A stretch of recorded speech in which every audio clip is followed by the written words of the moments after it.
여보세요? 신고 좀 하려고요. 항만 쪽에서 수상한 거래가 있습니다. 매일 같은 시간 현금으로만 망어 20kg씩 사가는데요. X자 테이프로 밀봉하고 B20 블루세트 같은 암호도 쓰고 방어 정육 20kg.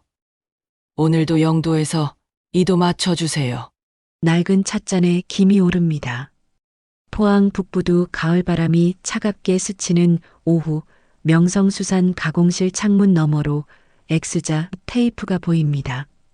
검은 장갑을 낀 손, 현금 다발, 그리고 영수증을 거부하는 여자.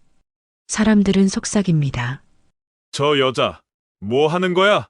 도대체 이 박스 안엔 무엇이 들어있을까요? 안녕하세요. 저는 한미선이라고 합니다. 오늘은 제 가족에게 일어난 믿기 어려운 이야기를 들려드리려 합니다. 제 사연이 마음에 닿는다면 구독과 좋아요 눌러주시고 여러분의 이야기도 댓글로 나눠주시면 큰 힘이 됩니다. 매일 오후 1시 반. 나는 포항 북부도 명성수산 가공실 앞에 섰습니다. 유리문을 밀고 들어서자 냉각팬 소리와 함께 차가운 공기가 얼굴을 스쳤습니다. 카운터 앞 가공기사 김태석 씨가 고개를 들었습니다. 어서 오세요. 나는 늘 하던 대로 말했습니다. 방어 정육 20kg, 오늘도 0도에서 2도 맞춰주세요. 블루 세트 라벨 붙여주시고요. 김태석 씨가 내 손을 힐끗 봤습니다. 검은 리트릴 장갑. 나는 주머니에서 현금 다발을 꺼내 고무밴드째 풀어 카운터에 뒀습니다. 5만원권 20장. 100만원 정확히. 어머니, 영수증은? 영수증은 필요 없어요. 김태석 씨는 잠시 머뭇거리다 고개를 끄덕였습니다. 작업대로 가더니 방어 정육을 꺼내 저울 위에 올렸습니다. 20kg 정확히. 그는 흰 스티로폼 박스에 방어를 차곡차곡 담고 보냉팩을 3개 눌러 넣었습니다. 박스는 흰 테이프로 X자 모양 단단히 밀봉됐습니다. 옆면엔 굵은 매직으로 B10. 나는 박스를 받아들고 내부 온도계를 확인했습니다. 영하 0.8도. 적정합니다. 보냉팩을 하나 더 눌러 넣고 밀차 위에 조심스럽게 올렸습니다. 그때였습니다. 가공실 뒤쪽에서 누군가 속삭이는 소리가 들렸습니다. 또 20kg래 요즘 단속 심한데 저분 어디 넘기는 거 아냐? 현금 거래만 하고 영수증도 안 받고 뭔가 수상한데? 나는 들은 척하지 않았습니다. 손바퀴 소리를 내며 밀차를 밀어 좁은 복도를 지나갔습니다. 머릿속으론 숫자를 계산했습니다. 한 사람 100에서 110g 잡으면 오늘 100여 든 인분. 모자라진 않겠다. 밖으로 나오자 차가운 바람이 얼굴을 때렸습니다. 나는 밀차를 트럭에 싣고 X자 테이프가 떨어지지 않았는지 한 번 더 확인했습니다. 그날도, 그 전날도, 그 전전날도 나는 같은 시간, 같은 장소에서 같은 물건을 샀습니다. 누가 뭐라 해도 멈출 수 없었습니다. 저녁 6시, 아들 정우와 며느리 수진이 밥상을 마주했습니다. 수진은 임신 6개월, 배가 불러오기 시작했습니다. 나는 된장찌개를 끓이며 말없이 상을 차렸습니다. 어머니, 오늘도 나가셨어요? 정우가 조심스럽게 물었습니다. 나는 고개를 끄덕였습니다. 응, 장 좀 봤다. 수진이 숟가락을 놓으며 말했습니다. 어머니, 요즘 매일 나가시는데 돈 많이 드시는 거 아니에요? 아기 태어나면 돈 많이 들잖아요. 조금만 아껴주세요. 나는 대답하지 않았습니다. 그저 밥그릇에 밥을 더 퍼담았습니다. 정우가 수진을 말렸습니다. 엄마 하시는 일 있으시겠지. 우리가 뭐라 할 일 아니야. 하지만 정우의 눈빛도 불안했습니다. 걱정과 의심이 섞인 눈빛. 나는 그 눈빛을 외면했습니다. 식탁은 조용했습니다. 숟가락 부딪히는 소리만 덩그러니 울렸습니다. 그날 밤 명성수산 가공실, 김태석은 사무실에 혼자 남아 있었습니다. 그는 오늘 낮에 봤던 장면을 떠올렸습니다. 검은 장갑, 현금 다발, X자, 밀봉, B20이라는 암호 같은 라벨. 이거 뭔가 이상해. 그는 동료에게 물었습니다. 형, 저 할머니 매일 오잖아. 방어 20kg씩 사가는데 영수증도 안 받고 뭐 하는 것 같아? 동료가 고개를 갸우뚱했습니다. 글쎄 장사하는 거 아니야? 근데 신고도 안 하고 현금만 쓰면 탈세? 아니면 더 큰 거? 김태석은 핸드폰을 꺼냈습니다. 검색창에 현금 거래 밀수, 항만 마약 밀매 같은 단어를 쳤습니다. 최근 뉴스가 떴습니다. 포항 항만 밀수 단속 강화, 마약 유통 경로 집중 수사. 그는 손을 떨며 경찰서 번호를 눌렀습니다. 여보세요, 신고하려고요. 항만 쪽에서 수상한 거래가 있습니다. 매일 같은 시간 현금으로만 방어 20kg씩 사가는데요. X자 테이프로 밀봉하고 B20 같은 암호도 쓰고 마약이나 밀수 같은데요. 확인 좀 해주세요. 전화를 끊고 김태석은 한숨을 쉬었습니다. 내가 오해한 거면 다행이고 진짜라면 사흘째 되는 날 형사 박철민은 해마지방 철문 앞 골목에서 대기했습니다. 옆엔 항만세관 단속팀 최 주사가 앉아 있었습니다.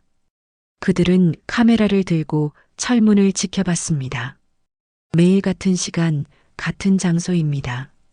패턴이 너무 정확해요. 최 주사가 수첩에 뭔가 적으며 말했습니다. 현금 거래, 영수증 거부, 암호화된 라벨, X자 밀봉. 전형적인 밀수 유통 수법이에요. 박스 안에 뭐가 들었는지 확인해야 합니다. 박철민이 고개를 끄덕였습니다. 내일은 진입합니다. 현장 확보. 그날 밤 우리 집 거실. 수지는 남편이 샤워하는 사이 시어머니 방문을 조심스레게 열었습니다. 서랍장 위에 통장이 놓여 있었습니다. 손을 떨며 통장을 펼쳤습니다. 입금 내역은 적었습니다. 남편 생활비 연금. 하지만 출금 내역이 눈에 들어왔습니다. 명성수산 100만 원. 명성수산 100만 원. 명성수산 100만 원. 매일같이 한 달에 거의 30번, 3천만 원 가까이 빠져나갔습니다. 수지는 손이 떨렸습니다. 이게 뭐야? 그녀는 통장을 사진 찍고 재빨리 제자리에 갖다 놨습니다. 거실로 나와 소파에 주저앉았습니다. 머릿속이 복잡했습니다. 시어머니가 매달 3천만 원씩 어디 쓰는 거지? 도박? 아니면 샤워를 마친 정우가 나왔습니다. 수지는 남편에게 핸드폰을 내밀었습니다. 여보, 이것 좀 봐. 정우는 통장 사진을 보고 얼굴이 굳었습니다. 엄마가 이렇게 돈을 쓰셨어? 매일이야, 매일. 명성수산에서 100만 원씩. 한 달이면 3천만 원이야. 수진의 목소리가 높아졌습니다. 우리 아기 태어나면 돈 얼마나 드는데. 분유가, 기저귀가, 병원비 시어머니는 매일 100만 원씩 뭐에 쓰는 거야? 정우는 입술을 깨물었습니다. 그도 이해할 수 없었습니다. 어머니는 평생 검소하게 사셨습니다. 옷 한 벌 새로 사는 것도 아까워하시던 분이었습니다. 그런 어머니가 매일 100만 원씩 쓴다는 게 믿기지 않았습니다. 내일 내가 따라가 볼게. 정우는 한숨을 쉬며 말했습니다. 다음 날 오후 1시 나는 평소처럼 집을 나섰습니다. 회색 점퍼를 입고 작은 가방을 들었습니다. 버스 정류장으로 걸어가는데 뒤에서 인기척이 느껴졌습니다. 돌아보지 않았습니다. 이미 알고 있었습니다. 누군가 나를 따라오고 있다는 것을. 버스를 타고 명성수산 앞에서 내렸습니다. 유리문을 밀고 들어서자 김태석이 고개를 숙였습니다. 그의 눈빛은 불안했습니다. 어서 오세요. 방어 정육 20kg, 오늘도 0도에서 2도 맞춰주세요. 현금 다발을 카운터에 뒀습니다. 김태석은 재빨리 박스를 준비했습니다. X자 테이프로 밀봉하고 옆면에 B20을 적었습니다. 나는 박스를 밀차에 싣고 밖으로 나왔습니다. 골목 저편 검은 승용차 안에서 박철민이 무전기를 들었습니다. 목표물 이동 시작. 전팀 대기. 그리고 그 뒤 또 다른 차 한 대. 정우였습니다. 그는 핸들을 쥔 손에 힘을 주며 어머니를 따라갔습니다. 나는 트럭을 몰고 항만 쪽으로 향했습니다. 좁은 골목, 낡은 건물, 녹슨 철계단. 익숙한 길이었습니다. 트럭을 세우고 박스를 밀차에 옮겨 실었습니다. X자 테이프가 떨어지지 않았는지 다시 한번 확인했습니다. 보냉팩의 냉기가 아직 남아있는지 손으로 눌러봤습니다. 철문 앞에 섰습니다. 해마지방 항만 종사자 야간 쉼터. 문을 두드렸습니다. 저 왔어요. 철문이 열리고 나는 박스를 밀고 안으로 들어갔습니다. 철문이 닫혔습니다. 골목 저편 박철민이 팀원들에게 손짓했습니다. 포위 완료.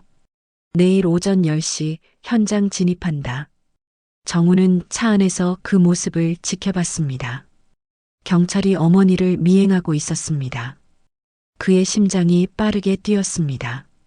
엄마 도대체 뭘 하시는 거야?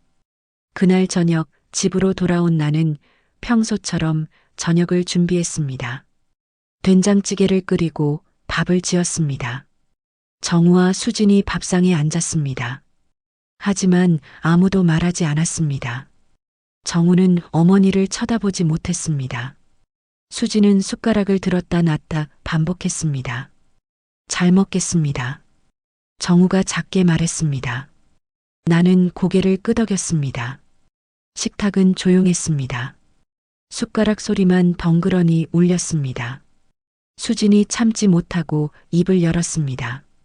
어머니, 요즘 어디 다니세요?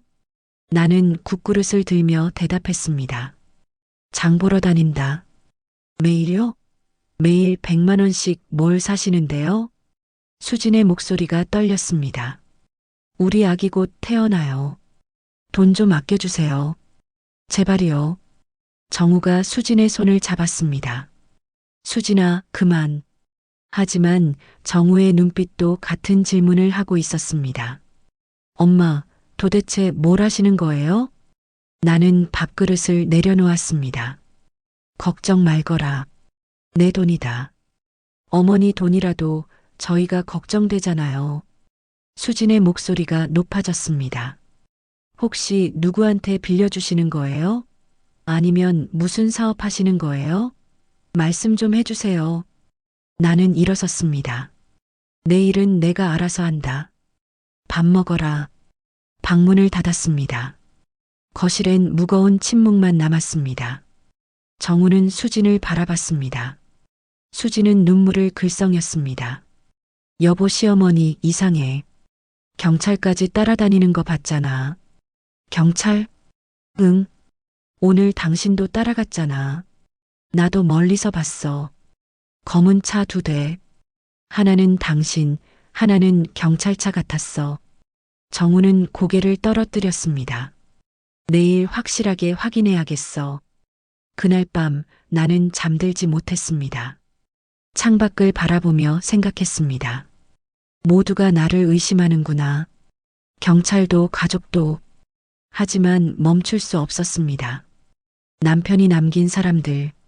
그들에게 밥 한 끼라도 먹이는 게 내가 할 수 있는 전부였습니다. X자 테이프로 밀봉된 박스, B20이라 쓰인 라벨, 검은 장갑을 낀 내 손. 이 모든 것이 의심의 증거가 됐습니다. 하지만 나는 계속할 것입니다. 다음 날 아침, 나는 평소보다 일찍 집을 나섰습니다. 오전 10시 명성수산 앞에 도착했습니다. 아직 문을 열기 전이었습니다. 기다리는 동안 누군가 다가왔습니다. 사모님, 나는 고개를 돌렸습니다. 검게 그을린 얼굴, 오일 냄새가 배인 작업복. 최도윤이었습니다. 도윤 씨, 그는 허리를 숙였습니다. 요즘 힘드시죠? 제가 들었습니다. 사람들이 사모님을 의심한다고요. 나는 아무 말 하지 않았습니다. 최도윤은 내 옆에 섰습니다. 기관장님이라면 이럴 때 뭐라고 하셨을까요? 나는 쓴웃음을 지었습니다. 남편이 늘 그랬지. 엔진은 사람이 돌린다고. 사람을 믿으라고. 최도윤이 고개를 끄덕였습니다. 맞습니다. 기관장님은 늘 그렇게 말씀하셨죠. 그의 목소리가 떨렸습니다. 그날도 그렇게 말씀하셨습니다. 나는 최도윤을 바라봤습니다. 그의 눈가에 주름이 깊게 패여 있었습니다. 세월의 무게였습니다. 사모님, 제가 기억합니다. 그날을 3년 전 남중국해 외항선 한비토는 목적지를 향해 달리고 있었습니다. 기관실엔 엔진 소리가 가득했습니다. 남편은 1등 기관사 최도윤과 함께 엔진을 점검하고 있었습니다. 도윤아, 저 밸브 압력 확인해봐. 예, 기관장님. 그때였습니다. 남편이 갑자기 가슴을 움켜쥐었습니다. 기관장님. 최도윤이 달려갔습니다. 남편은 바닥에 쓰러졌습니다. 얼굴이 창백했습니다. 기관장님, 정신 차리세요. 최도윤은 무전기를 잡았습니다. 긴급 의료 상황. 기관장 심근경색 의심. 메이데이는 아니지만 즉시 의료 지원 필요합니다. 선장이 답했습니다. 가장 가까운 항구로 회항한다. 버텨라. 최도윤과 동료 기관사들은 남편을 들것에 옮겼습니다. 기관실은 난리가 났습니다. 심폐소생술 준비. 산소호흡기 가져와. 사모님께 연락드려야 합니다. 최도윤은 남편의 손을 잡았습니다. 기관장님, 버티세요. 곧 항구입니다. 사모님께 연락드릴게요. 남편은 가까스로 눈을 떴습니다. 입술을 떨며 말했습니다. 도윤아, 미안하다. 내가 너희들한테 짐이 되는구나. 무슨 말씀이십니까? 기관장님은 우리 은인이십니다. 최도윤의 눈에서 눈물이 흘렀습니다. 기관장님이 저를 1등 기관사로 만들어주셨잖습니까? 제가 실수했을 때, 다른 사람들 다 포기했을 때, 기관장님만 저를 믿어주셨습니다. 남편은 희미하게 웃었습니다. 그래, 너는 잘할 거야. 엔진은 사람이 돌리는 거니까. 기관장님, 항구에 도착했습니다. 구급차가 대기하고 있었습니다. 남편은 병원으로 옮겨졌습니다. 최도윤과 동료들은 모두 병원으로 따라갔습니다. 나는 그날 밤 병원에 도착했습니다. 복도에 최도윤과 기관사들이 모두 앉아 있었습니다. 그들의 옷은 오일과 땀으로 얼룩져 있었습니다. 사모님, 최도윤이 벌떡 일어났습니다. 기관장님은 지금 중환자실에 계십니다. 의사 선생님이 최선을 다하고 계십니다. 나는 고개를 끄덕였습니다. 눈물이 나오지 않았습니다. 그저 멍했습니다. 사모님, 저희가 못 지켰습니다. 죄송합니다. 최도윤이 고개를 숙였습니다. 다른 기관사들도 모두 고개를 숙였습니다. 나는 그들의 손을 잡았습니다. 아니에요. 고맙습니다. 당신들이 우리 남편을 여기까지 데려왔잖아요. 사흘 뒤 남편은 세상을 떠났습니다. 장례식장. 최도윤과 동료들은 교대 근무를 모두 반납하고 장례를 도왔습니다. 운구도 서류도 내 손도 잡아주던 사람들이었습니다. 발인 날 최도윤이 내게 말했습니다. 사모님, 기관장님 말씀 기억하십니까? 엔진은 사람이 돌린다고. 우리는 기관장님 덕분에 여기까지 왔습니다. 이제 우리가 사모님을 도와야 합니다. 나는 고개를 저었습니다. 아니에요. 당신들은 당신들 삶을 사세요. 나는 괜찮아요. 하지만 최도윤은 내 손을 꼭 잡았습니다. 사모님이 뭔가 하실 거라면 우리가 함께 하겠습니다. 명성수산업. 최도윤의 회상이 끝났습니다. 나는 그를 바라봤습니다. 도윤 씨, 당신은 충분히 했어요. 이제 그만. 아닙니다. 최도윤이 고개를 저었습니다. 사모님이 매일 방어회 20kg를 사서 해마지방으로 가신다는 거 저는 압니다. 그곳엔 우리 동료들이 있으니까요. 나는 눈을 크게 떴습니다. 알고 계셨어요? 예. 기관부 후배들, 하역 노동자들, 독거 어르신들. 사모님이 그분들께 매일 밥을 나눠주신다는 거 압니다. 최도윤은 작은 봉투를 꺼냈습니다. 오늘은 제가 함께 가겠습니다. 그리고 이거 받아주세요. 기관부 후배들이 모았습니다. 장학금으로 써달라고요. 나는 봉투를 밀어냈습니다. 안 돼요. 당신들 돈이에요. 기관장님 덕분에 저희가 여기까지 왔습니다. 이건 빚을 갚는 겁니다. 그때였습니다. 골목 저편에서 검은 승용차가 다가왔습니다. 형사 박철민과 세관 직원들이었습니다. 그들은 차에서 내려 우리를 바라봤습니다.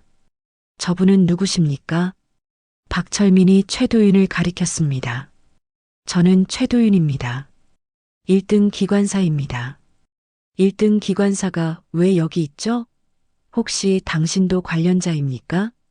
최도윤은 당황하지 않았습니다. 관련자 맞습니다.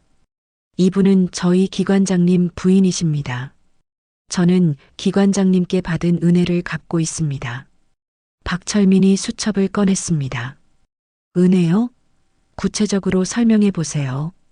매일 방어 20kg, 현금 거래, X자, 밀봉, B20 라벨. 이게 은혜 갚는 겁니까? 그렇습니다. 최도윤이 단호하게 말했습니다. 기관장님은 우리를 살렸습니다. 사모님은 그 사람들에게 밥을 주고 계십니다. 그게 잘못입니까? 박철민과 세관 직원들은 서로를 바라봤습니다. 일단 현장을 확인하겠습니다. 내일 오전 10시 해마지방에 진입합니다. 그들은 차를 타고 떠났습니다. 최도윤은 나를 바라봤습니다. 사모님, 괜찮으십니까? 나는 고개를 끄덕였습니다. 괜찮아요. 나는 할 일을 할 뿐이에요. 내일 제가 함께 가겠습니다. 아니에요. 당신까지 의심받으면 안 돼요. 사모님, 최도윤이 내 손을 잡았습니다. 기관장님 말씀 기억하십니까? 엔진은 사람이 돌린다. 혼자서는 돌릴 수 없습니다. 함께 해야 합니다. 나는 그의 손을 꼭 쥐었습니다. 고마워요, 도윤 씨. 그날 오후 나는 늘 하던 대로 방어회 20kg를 샀습니다. X자 테이프로 밀봉된 박스, B20 라벨. 밀차에 싣고 트럭으로 향했습니다. 뒤에서 최도윤이 따라왔습니다. 그리고 더 뒤에선 정우가 차 안에서 모든 걸 지켜보고 있었습니다. 저 남자는 누구지? 엄마와 무슨 관계지? 정우의 의심은 깊어졌습니다. 해마지방 철문 앞. 나는 문을 두드렸습니다. 저 왔어요. 철문이 열렸습니다. 안에서 따뜻한 불빛이 새어나왔습니다. 나는 박스를 밀고 들어갔습니다. 최도윤도 함께 들어갔습니다. 철문이 닫혔습니다. 밖에선 경찰이, 가족이 모두가 나를 의심했습니다. 하지만 안에선 사람들이 기다리고 있었습니다. 배고픈 사람들, 남편이 남긴 사람들. 나는 X자 테이프를 뜯었습니다. 박스 안에서 차가운 냉기가 흘러나왔습니다. 오늘도 100여 든 인분. 시작합니다. 다음 날 오전 9시 50분. 해마지방 철문 앞 골목에 검은 승용차 3대가 섰습니다. 형사 박철민, 세관 단속팀, 그리고 구청 식품위생과 직원들이었습니다.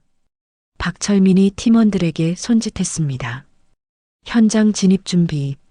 불법 유통 현장이면 즉시 확보한다. 그 뒤 또 다른 차 한 대. 정우와 수진이었습니다. 정우는 핸들을 꽉 쥔 채 말했습니다. 오늘은 확실히 알아야 해. 수진도 고개를 끄덕였습니다. 배가 불러 움직이기 힘들었지만 그녀는 차에서 내렸습니다. 저것 봐. 경찰이야. 시어머니 진짜 뭔가 하시는 거 맞네. 오전 10시. 나는 평소보다 조금 일찍 해마지방에 도착했습니다. X자 테이프로 밀봉된 박스를 밀차에 싣고 철문 앞에 섰습니다. 문을 두드렸습니다. 저 왔어요. 철문이 열렸습니다. 안에서 최도윤이 기다리고 있었습니다. 사모님, 오늘은 인원이 좀 많습니다. 기관부 교대조가 합류했거든요. 나는 고개를 끄덕이고 안으로 들어갔습니다. 쉼터 안엔 선원들, 하역 노동자들, 독거 어르신들이 빼곡히 앉아 있었습니다. 테이블 위엔 밥그릇과 김치만 놓여 있었습니다. 단백질 자리는 비어 있었습니다. 나는 X자 테이프를 조심스럽게 뜯었습니다. 박스 뚜껑을 열자 차가운 냉기가 흘러나왔습니다. B20 라벨이 붙은 방어 정육 20kg. 오늘도 시작합니다. 나는 검은 니트릴 장갑을 끼고 칼을 들었습니다. 도마 위에 방어를 올렸습니다. 등살은 도톰하게, 치아 약하신 분들은 얇게. 칼이 리듬을 탔습니다. 등살, 배꼽살, 뱃살이 접시에 차례로 놓였습니다. 한 분에 100에서 110g씩. 오늘은 인원이 많으니 조금씩 나눠야겠네요. 최도윤이 옆에서 초간장을 만들었습니다. 매실은 한 숟가락만, 간장 3숟가락. 그때였습니다. 쾅! 철문이 거칠게 열렸습니다. 경찰입니다. 움직이지 마세요. 형사 박철민과 단속팀이 우르르 들어왔습니다. 쉼터 안 사람들이 일제히 고개를 돌렸습니다. 박철민은 안을 둘러봤습니다. 테이블 위에 밥그릇들, 접시에 담긴 방어회, 칼을 든 한미선, 그리고 100여 명의 사람들. 이게 뭡니까? 나는 칼을 내려놓고 장갑을 벗었습니다. 보시다시피 무료 배식입니다. 무료 배식요? 박철민이 다가왔습니다. X자 테이프로 밀봉됐던 박스, B20 라벨, 그리고 방어회를 확인했습니다. 이게 방어회입니까? 매일 20kg씩 사신 게 이거였어요? 예. 세관 직원이 박스를 확인했습니다. 밀수 흔적은 없습니다. 정상적인 수산물입니다. 박철민은 이해할 수 없다는 표정이었습니다. 그럼 왜 현금 거래만 하셨습니까? 왜 영수증을 거부하셨어요? X자 테이프, B20 라벨, 이건 뭡니까? 나는 천천히 설명했습니다. 블루 세트는 생선용 파란 라벨 표준입니다. 현금은 카드 수수료를 아끼면 더 많은 분들께 나눌 수 있어서요. X자 테이핑은 누수 방지 표준 밀봉이고 B20은 뼈 없는 20kg 약자입니다. 박철민은 수첩에 뭔가 적었습니다. 그럼 범죄는 아니란 말씀이십니까? 예. 저는 그저 밥을 나눴을 뿐입니다. 그때 철문 밖에서 목소리가 들렸습니다. 엄마. 정우였습니다. 그와 수진이 철문 안으로 들어왔습니다. 정우는 안을 둘러보고 얼어붙었습니다. 100여 명의 사람들, 테이블 위에 방어회, 칼을 든 어머니. 엄마 이게 뭐예요? 나는 아들을 바라봤습니다. 말문이 막혔습니다. 수진이 앞으로 나왔습니다. 배를 감싸쥔 채 소리쳤습니다. 시어머니, 이게 뭡니까? 매일 100만 원씩 쓰신 게 이거였어요? 남의 밥 먹이려고? 수진아. 정우가 아내를 말렸지만 수진은 멈추지 않았습니다. 우리 아기 태어나면 돈 얼마나 드는데요? 분유가, 기저귀값, 병원비. 시어머니는 남 먹이느라 우리 돈 다 쓰셨어요? 나는 입술을 깨물었습니다. 가슴이 답답했습니다. 이건 내 돈이야. 시어머니 돈이라도 그건 우리 가족 돈이잖아요. 왜 가족한테는 말도 안 하시고 남들한테 이렇게 퍼주세요? 수진의 목소리가 떨렸습니다. 그녀는 울고 있었습니다. 저는요, 매일 시어머니 걱정했어요. 혹시 사기 당하시는 건 아닌가, 빚지시는 건 아닌가. 그런데 이렇게 남먹이고 계셨네요. 정우도 고개를 떨어뜨렸습니다. 엄마 왜 말 안 하셨어요? 왜 혼자 이런 일을? 나는 두 손을 꽉 쥐었습니다. 눈시울이 뜨거워졌습니다. 너희 아버지 때문에. 목소리가 떨렸습니다. 너희 아버지가 남긴 사람들이야. 이분들이 너희 아버지를 살리려고 애썼어. 마지막까지 함께했어. 최도윤이 앞으로 나왔습니다. 기관장님은 우리를 살렸습니다. 정우가 최도윤을 바라봤습니다. 당신은 누구십니까? 저는 최도윤입니다. 1등 기관사였습니다. 기관장님 아버님의 부하였습니다. 최도윤의 목소리가 떨렸습니다. 아버님이 쓰러지셨을 때 우리 모두가 함께였습니다. 밤새 심폐소생술을 했고 한국까지 달렸습니다. 장례 때도 운구도 서류도 모든 걸 우리가 도왔습니다. 정우는 눈을 크게 떴습니다.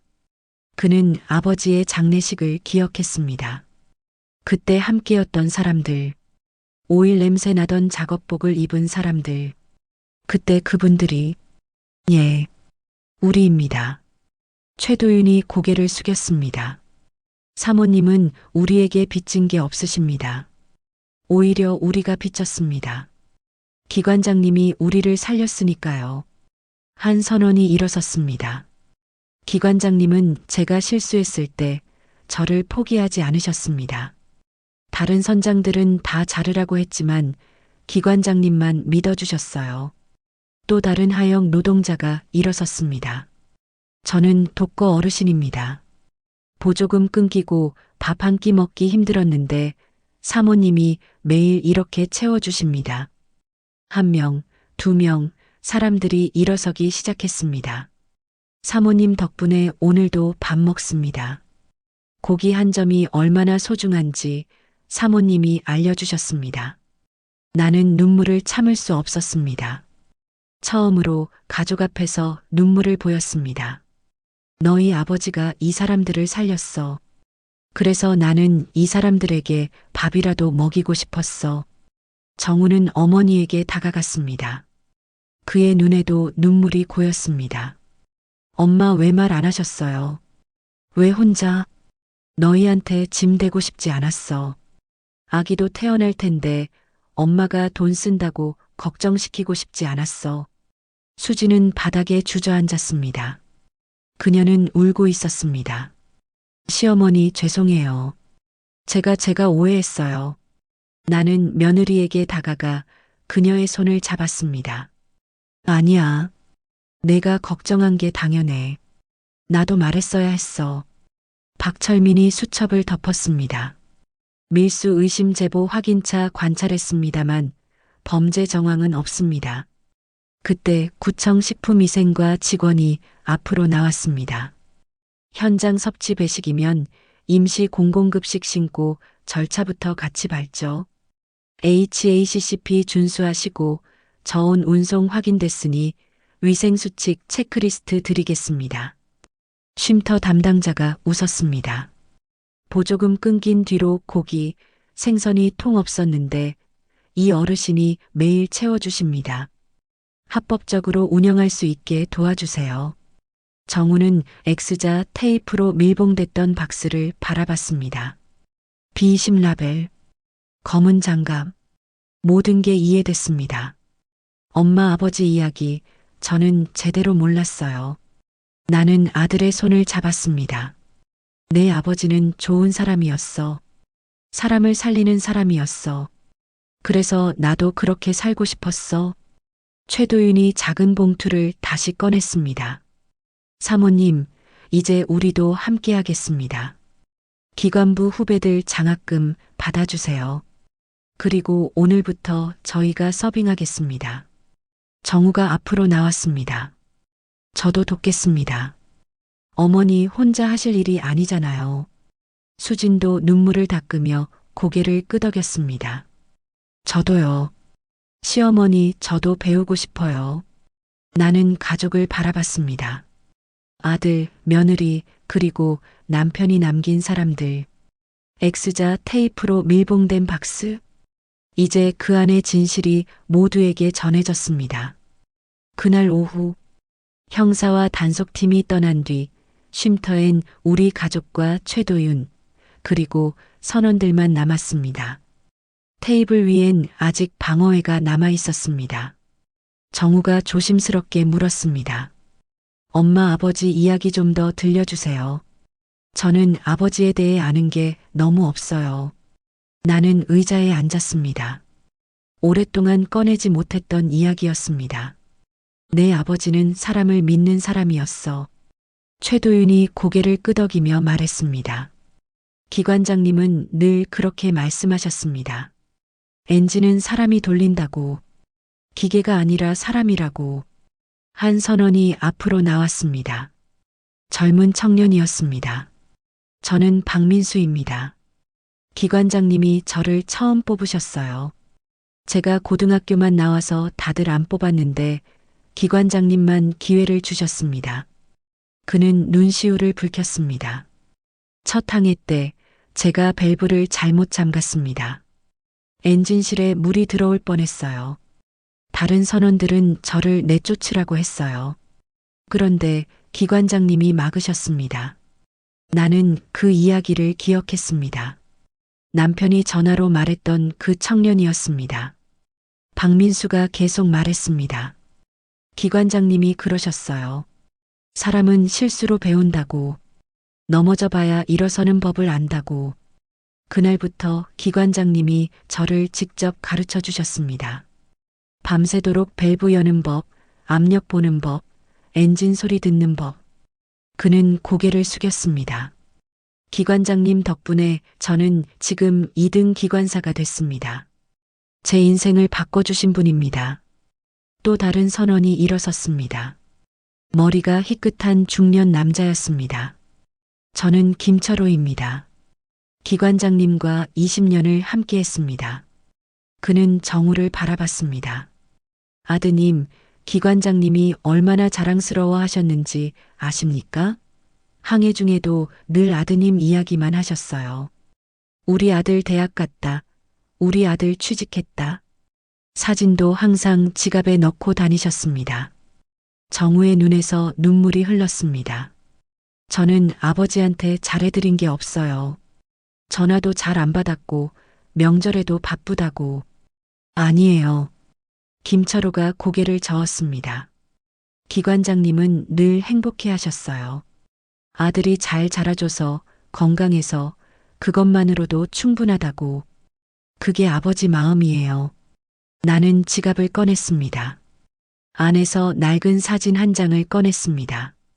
남편이 마지막 항해 때 가지고 있던 사진이었습니다. 정우의 대학교 졸업 사진. 내 아버지가 마지막까지 품고 있던 거야. 정우는 사진을 받아들었습니다. 손이 떨렸습니다. 아버지. 수진이 남편의 어깨를 잡았습니다. 그녀도 울고 있었습니다. 최도윤이 천천히 말했습니다. 기관장님이 쓰러지셨을 때 마지막으로 하신 말씀이 있습니다. 모두가 최도윤을 바라봤습니다. 뭐라고 하셨어요? 정우가 물었습니다. 최도윤의 목소리가 떨렸습니다. 아내한테 미안하다고, 아들한테 미안하다고, 마지막까지 함께 못해서 미안하다고. 나는 눈을 감았습니다. 그날의 기억이 떠올랐습니다. 병원 복도에서 최도윤이 내게 전했던 그 말. 남편의 마지막 말. 그리고 이렇게도 말씀하셨습니다. 최도윤이 나를 바라봤습니다. 당신은 강한 사람이니까 잘 살 거라고. 우리 아들도 잘 키울 거라고. 미안하고 고맙고 사랑한다고. 나는 더 이상 참을 수 없었습니다. 눈물이 흘러내렸습니다. 당신 바보 같은 사람. 정우가 어머니를 껴안았습니다. 엄마 우셔도 돼요. 이제 괜찮아요. 수진도 다가와 시어머니의 손을 잡았습니다. 시어머니, 저도 이제 알았어요. 시어머니가 왜 이렇게 사셨는지, 아버님이 남긴 사랑을 시어머니가 이렇게 나눠주고 계셨던 거죠. 나는 며느리를 바라봤습니다. 수진아, 미안해. 너한테 말했어야 했는데 내가 걱정할까봐, 짐 될까봐. 아니에요. 수진이 고개를 저었습니다. 제가 몰랐어요. 시어머니 마음을. 저는 그저 돈만 생각했어요. 아기 태어나면 돈 들까봐, 우리가 힘들까봐. 하지만 시어머니는 더 큰 걸 보고 계셨네요. 그녀는 배를 쓰다듬었습니다.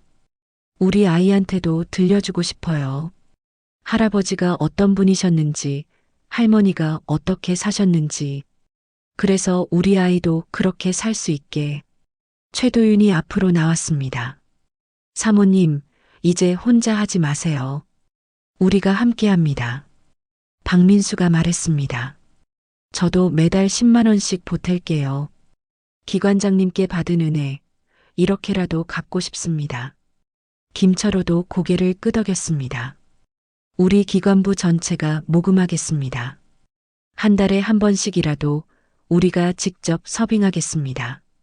하역 노동자 한 명이 일어섰습니다. 저희도 돕겠습니다. 무거운 건 저희가 나르고 설거지도 저희가 하겠습니다. 독거 어르신 한 분이 천천히 일어나셨습니다. 우리가 받기만 하면 안 되지. 우리도 뭔가 해야지. 김치 담그는 건 우리가 하겠소. 쉼터 담당자가 말했습니다. 구청에서 장소 지원 받을 수 있게 제가 서류 준비하겠습니다. 합법적으로 제대로 된 공공급식으로 만들겠습니다. 정우가 앞으로 나왔습니다. 저도 돕겠습니다. 회사 끝나고 주말마다 오겠습니다. 엄마 혼자 하실 일이 아니에요. 나는 아들을 바라봤습니다. 정우야, 엄마, 아버지 말씀 맞아요. 엔진은 사람이 돌린다. 혼자서는 안 돼요. 함께 해야 해요. 수진도 고개를 끄덕였습니다. 아기 낳고 몸조리 끝나면 저도 올게요. 제가 할 수 있는 일 찾아보겠습니다. 나는 가족을, 동료들을, 모든 사람들을 바라봤습니다. 고마워요. 모두 고마워요. 최도윤이 박스를 가리켰습니다. X자 테이프로 밀봉됐던 박스. B20 라벨. 사모님, 이제 이 박스는 우리 모두의 약속입니다. 기관장님이 사람을 살렸듯이 우리도 사람을 살리는 겁니다. 밥 한 끼로. 나는 칼을 다시 들었습니다. 그럼 오늘도 시작할까요? 아직 못 드신 분들 많으시니까. 정우가 옆에 섰습니다. 엄마, 저도 배우고 싶어요. 칼 잡는 법. 나는 아들에게 칼을 건넸습니다. 등살은 도톰하게, 칼날은 비스듬히, 천천히 리듬 타면서 정우가 서툴게 칼을 잡았습니다. 나는 아들의 손을 잡고 함께 칼을 움직였습니다. 방어회가 도마 위에서 얇게 떨어졌습니다. 잘했어, 정우야. 수진이 옆에서 초간장을 만들었습니다. 이렇게 하는 거 맞죠, 어머니? 응, 잘하고 있어. 최도윤과 선원들이 접시를 나르기 시작했습니다. 등살 두툼한 거 여기요. 배꼽살은 초간장에 찍어 드세요. 쉼터가 따뜻해졌습니다. 사람들의 웃음소리, 감사의 말들. 오늘 회 맛있네요. 사모님 덕분에 오늘도 잘 먹습니다. 나는 가족을, 동료들을, 모든 사람들을 바라봤습니다. 남편이 남긴 사랑. 그것이 이렇게 이어지고 있었습니다. 엔진은 사람이 돌린다. 혼자가 아니라 함께. X자 테이프로 밀봉된 박스. 이제 그 안엔 단순한 방어회가 아니라 우리 모두의 약속이 담겨 있었습니다. 한 달 뒤, 달력 위에 빨간 동그라미가 그려져 있었습니다. 기관부 데이라고 적혀 있었습니다. 나는 오늘도 명성수산 앞에 섰습니다. 하지만 오늘은 혼자가 아니었습니다. 옆엔 정우와 수진이 있었습니다. 어머니, 오늘은 제가 주문할게요. 정우가 가공실 안으로 들어갔습니다. 카운터 앞에서 김태석이 고개를 들었습니다. 어서 오세요. 방어 정육 22kg 부탁드립니다. 0에서 2도 블루 세트 라벨로요. 김태석이 눈을 크게 떴습니다. 22kg요? 평소보다 2kg 더 많네요. 정우가 웃었습니다. 네.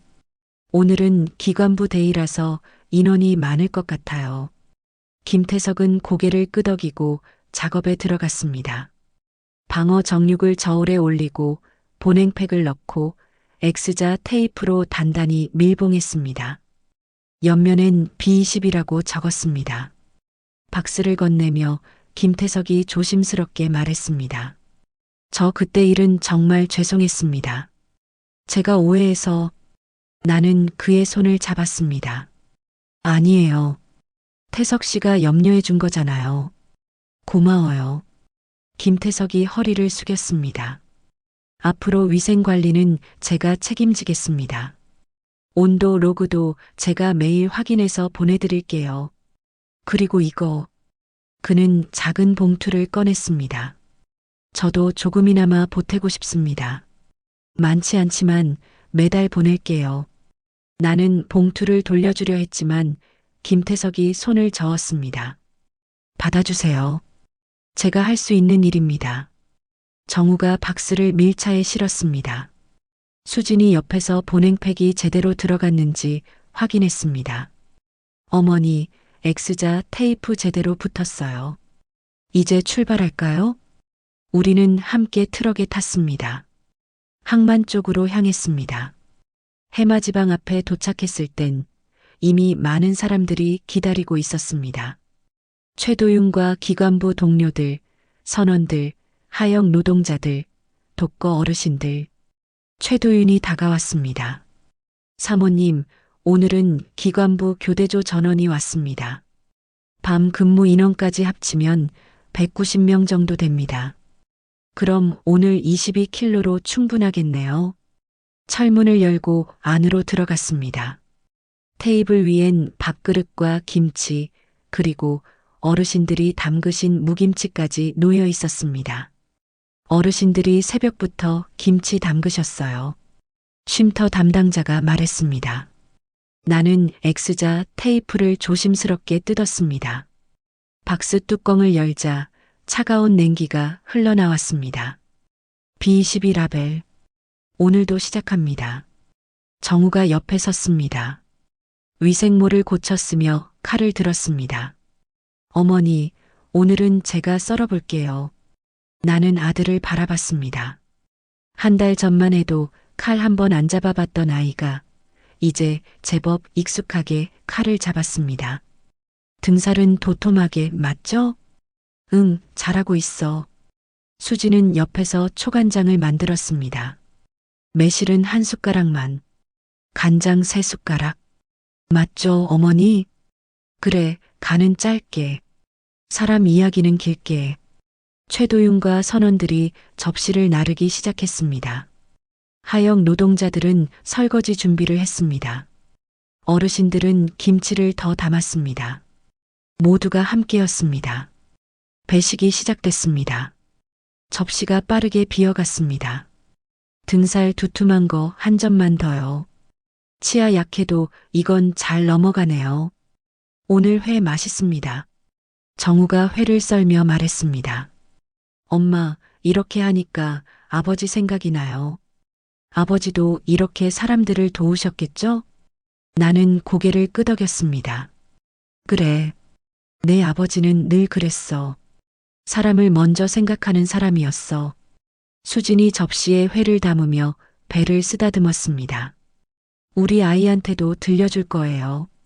할아버지가 어떤 분이셨는지, 할머니가 어떻게 사셨는지. 배식이 끝날 무렵 구청 직원이 찾아왔습니다. 손에 서류 봉투를 들고 있었습니다. 한미선님 축하드립니다. 그는 서류를 건넸습니다.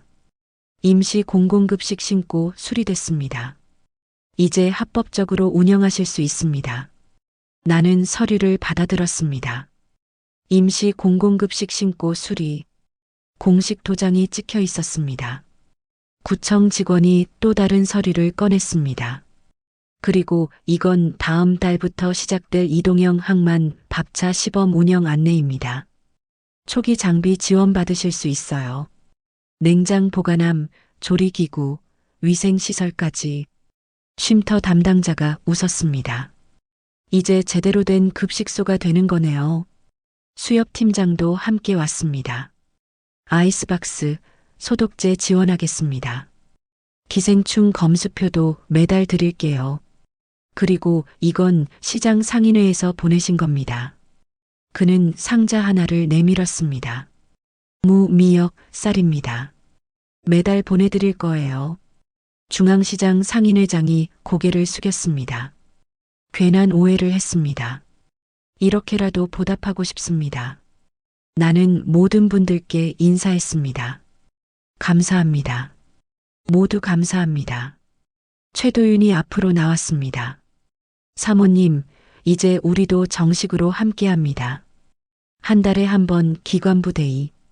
그날은 방어를 22킬로로 늘리고 안전장갑이랑 헤드램프 묶음도 함께 드리기로 했습니다. 박민수가 말했습니다. 후배 정비사 장학금도 만들었습니다. 기관장님 이름으로 매년 한 명씩 지원하기로 했어요. 나는 그들을 바라봤습니다. 정말 고마워요. 정우가 달력을 펼쳤습니다. 엄마, 그럼 다음 달 기관부 데이는 언제로 할까요? 나는 달력을 보며 말했습니다. 첫째 주 토요일. 그날로 하자. 좋아요. 제가 휴가 내고 올게요. 수진도 고개를 끄덕였습니다. 저도 아기 낳고 100일 지나면 함께 할게요. 그때까지 시어머니 혼자 힘드시겠지만 나는 며느리의 손을 잡았습니다. 아니야. 이제 혼자 아니야. 우리 모두 함께잖아. 배식을 마치고 칼을 닦았습니다. 도마를 소독하고 X자 테이프로 밀봉됐던 박스를 정리했습니다. 최도윤이 조용히 말했습니다. 기관장님이 늘 그러셨죠. 엔진은 사람이 돌린다. 오늘 그 말을 다시 배웁니다. 나는 칼을 눕히고 마지막 접시를 썼습니다. 그 엔진에 담백 한 점 얻는 게 우리 일이죠. 쉼터 밖으로 나왔습니다. 바다에서 차가운 바람이 불어왔습니다. 겨울이 다가오고 있었습니다. 정우가 물었습니다. 엄마, 우리 겨울에도 계속할 거예요? 나는 바다를 바라보며 고개를 끄덕였습니다. 겨울이 끝나도 우리는 계속할 거다. 이건 이제 우리 가족의 약속이니까. 수진이 남편의 손을 잡았습니다. 우리 아이도 컸을 때 함께 하겠죠? 할머니처럼, 할아버지처럼. 그럼 우리 아이도 배울 거야. 사람을 살리는 법을. 집으로 돌아가는 길. 우편함을 열었습니다. 하얀 봉투 한 장이 들어 있었습니다. 이동형 항만 밥차 시범 운영 첫 점검일 안내. 나는 봉투를 펼쳤습니다. 다음 달부터 시작이었습니다. 새로운 시작이네요, 엄마. 정우가 말했습니다. 응, 새로운 시작이야. 나는 밤하늘을 바라봤습니다. 별이 총총했습니다. 당신 보고 있어요? 우리 잘하고 있죠? 남편이 남긴 사람들에게 나는 밥으로 은혜를 갚았습니다. 그리고 오늘 내 아들과 며느리도 그 이야기를 배웠습니다. X자 테이프로 밀봉된 박스. B20, B22, 앞으로 숫자는 계속 바뀔 것입니다. 하지만 그 안에 담긴 의미는 변하지 않을 것입니다. 사람을 살리는 일, 함께하는 일, 사랑을 나누는 일. 엔진은 사람이 돌립니다. 혼자가 아니라 함께. 겨울이 와도 봄이 와도 우리의 약속은 계속될 것입니다. 새로운 시작은 늘 한 점의 따뜻함에서 시작되니까요. 오늘 제 이야기를 끝까지 함께 해주셔서 감사합니다.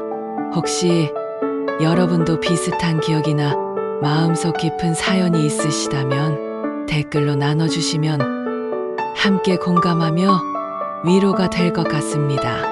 구독과 좋아요는 제가 더 많은 이야기를 전할 수 있는 큰 힘이 됩니다. 늘 건강하시고 오늘도 평안한 하루 되시길 바랍니다.